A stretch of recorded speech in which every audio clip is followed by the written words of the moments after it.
There are several must-do, make or break things for any Virgin Voyages sailing on Embarkation Day, of which the majority can only be done within the first hour of you boarding the ship. In today's video, I'm going to make sure we go through every single one of them so that you have nothing short but smooth sailings ahead. You don't want to miss it.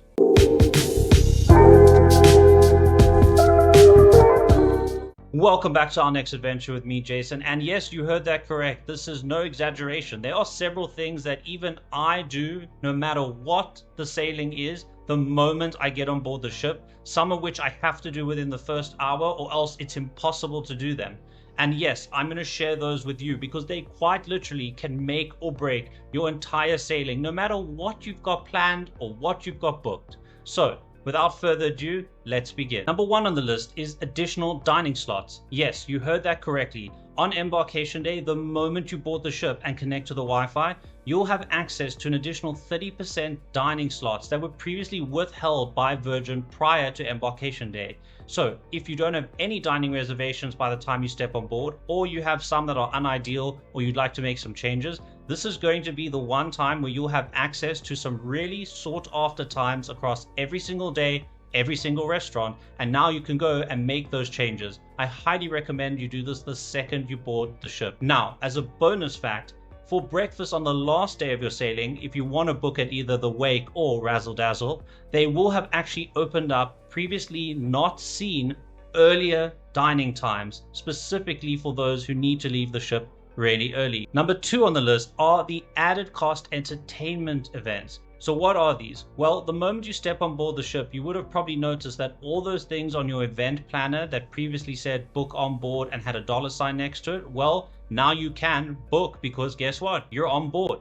These are going to be added cost entertainment items, which typically involve alcohol, but not necessarily. For example, the behind the scenes tour, including the bridge tour of the ship. This is going to come at an extra cost. If you've got any bar tab and you're doing something that involves drinks, they're not going to take it off of your bar tab. It's going to come out of your account. If you have sailor loot, you can use your sailor loot towards any of these. But remember, many of these book up fast. For example, grog walk on day one, and so on and so forth. Make sure that you look at these and you have a plan as to what it is you want to do and when straight away so that you can try and snag one of these highly sought after added cost events. Number three is the spa. If you want to go and buy a spa pass and go and enjoy the spa facilities, then immediately upon getting on the ship, I strongly recommend you make your way to the elevators and get to deck 5 so that you can go to the spa, look at their timetable and physically fill in your cabin number, etc. at the date and time that you wish to go and enjoy the spa, because they only allow a limited number of people at any given point in time, and so there are only so many slots throughout the week on any given day. These are physical bookings. Again, you cannot do it on the app, so make sure this is a priority of yours, that you run straight towards the spa and get yourself that much sought after slot that you want. Number 4 on our list are shore excursions. So once you step on board the ship, now if you've got sailor loot that you wanted to use to purchase a shore thing, you can go and do that. Alternatively, if something was fully booked by the time you boarded the ship or even before you boarded the ship, you can go up to the shore excursions desk and ask them to put you on a waiting list. So if this matters to you most, make sure you head there and ask to be put on the waiting list for that exact item that you want to go and attend. Just remember that the sooner you get there, the higher on the waiting list you'll be. Number 5, tattoos on the ship. Virgin Voyages is famous for having Squid Ink, which is their onboard tattoo parlor. They get tons of international tattoo artists to come for every single sailing. And believe it or not, this sells out very, very quickly. So if you're interested in getting inked on the ship, make sure you head there physically so that you can sign up and book a specific date and time to your preference. Because obviously after getting the tattoo, there's a certain period of time that you cannot swim in. And so you probably don't want to go and do this immediately before your planned beach day. You'd rather go and do it afterwards. Number 6 is the safety video. The second you walk into your cabin, there is a tablet which controls a lot of the things in your cabin. You'll have to watch the safety video before you can do anything else with it. So what I strongly recommend is the moment you walk in and start unpacking your stuff, before you do that, head up to the tablet and start watching the safety video. Now, whilst you're watching the safety video and unpacking at the same time, you can then let it play out. When it's done and you're done watching the safety video, you can then just say, I have watched it, all is good. Right, tip number 7 is how to get rid of the room service charge. So room service is going to cost you anywhere from, I guess, I don't know, 8, 9, 10. This number is always going to increase in the future, so who knows. But let's say it costs you $10, right? You can go onto room service and let's say you want to get 10 or 20 cans of Coke Zero, because yes, you can get cans of soda from room service. The cans themselves will not cost you anything, but the room service charge will. So let's, for example, say it's $10. If you want to reduce that cost dramatically, all you have to do is order anything else on room service that just has a cost to it. So for example, I think one of the cheapest things usually is a single shot of espresso is around $2 to $3. You order that, and now what you'll see is you'll only get charged the $2 to $3 for the single shot espresso.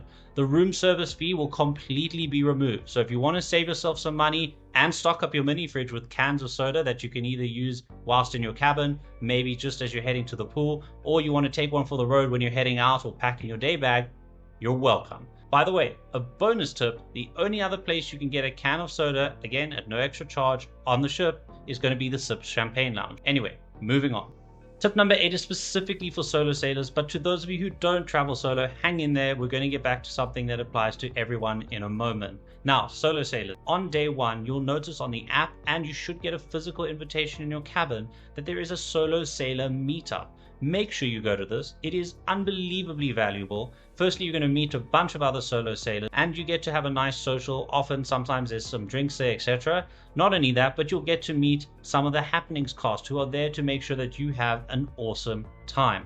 Now, I say you should get an invitation because maybe you're staying with a friend or family, and now you'll see that in your cabin, they don't know that you're actually a solo traveler. So if you are a solo traveler, let Virgin know prior to boarding, but even if you don't, you can still go tell them on embarkation day. Tip number 9 is pretty well known, but I'll say it anyway, and that's free champagne. Yes, you heard that correctly. The sail away party, which happens only on embarkation day when you sail away for the first time, is when Virgin are going to give unlimited champagne to everybody. Now, if you're staying in Rockstar, your Rockstar area on the ship, Richard's rooftop, they'll be giving away in particular Moet Chandon.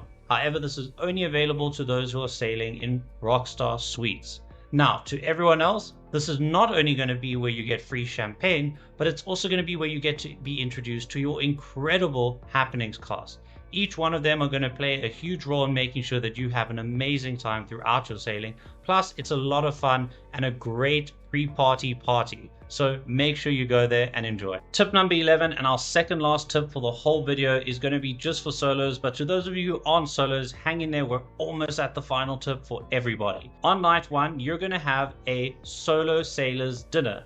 You're not going to see it booked on your app. It is done on your behalf anyway. You can go there, rock up, and they'll have your name on a list of solo sailors, and you can just go and join everybody. Even if you're not going to eat and you want to eat somewhere else that evening, right, so just adjust your eating time for your dinner reservation later. You go there for the social element, and when it's done, you head over to your actual dining reservation. Whatever it is, just take advantage of this. It's a really fun thing. You don't want to miss it. Now, before we move on to the next tip, if I could please ask you to hit the subscribe button if you haven't already. You see, unfortunately, a lot of people watch my videos, but then they don't subscribe, and then they come and watch the next one and they still forget to subscribe. So if you are one of those people or you're new to the channel, I would greatly appreciate if you hit the subscribe button. If you found this video helpful so far, please hit the like button, and by the end of this video, I'd love it if you could put a comment in the comment section as to which of these tips you never knew before and cannot wait to use. Anyway, back to the video.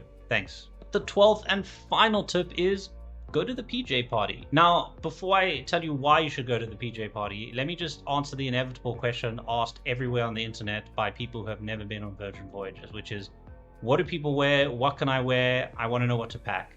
Right. So, great question. Answer, I'm not joking, literally almost anything. You can wear anything ranging from dental floss lingerie to the most intense epic onesie anyone has ever seen, and everything in between. No one cares. No one's going to judge you. Everyone's there to have a good time. Everyone's on vacation. Good times, good vibes. So make sure that you just go to it. And that concludes the tips and tricks video that I wanted to put up for everyone relating to Embarkation Day. I hope that they help you and that you just have an amazing time. I'll see you on the next video. Cheers.